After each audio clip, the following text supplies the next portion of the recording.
यो चाहिँ 3 पार्ने व्यवस्था हुँदैछ यहाँ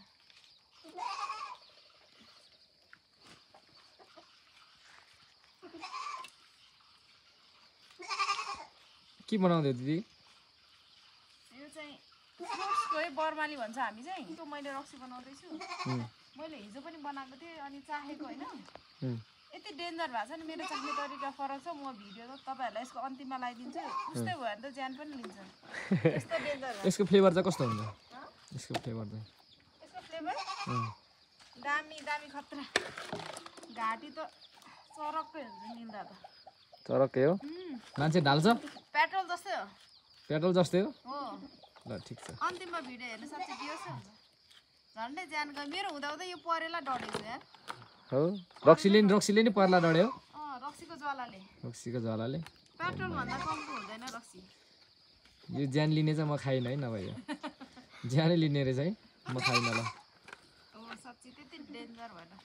सेफ्टी अलिकति अपनाउनु पर्छ कि न त म त थोरै मिस्टेक भएछ मेरो यहाँ परेले जलेको छु भरे 3 बोतल खादासम्म छुइनँ भन्यो भने चाहिँ के हुने एक ग्लासले सुन्छ हो ल ठीक छ त्यसो भए त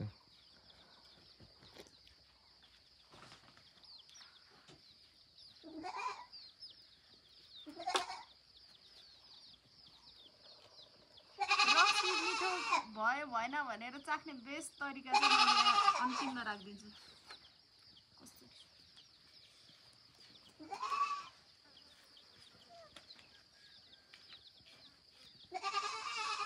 किन कस्तो जिम्मेदारको घरमा सबै भइहाल्छ नि बाख्रा हुन्छ कुखुरा हुन्छ भैँसी हुन्छ सबै गराउँछन्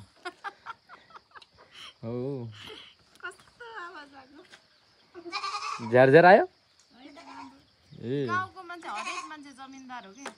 गाउँमा चाहिँ सबैको चाहिँ जमिन हुन्छ घर हुन्छ अनि हामी जमिनदार मान्छे त हामी सबै हामी सबै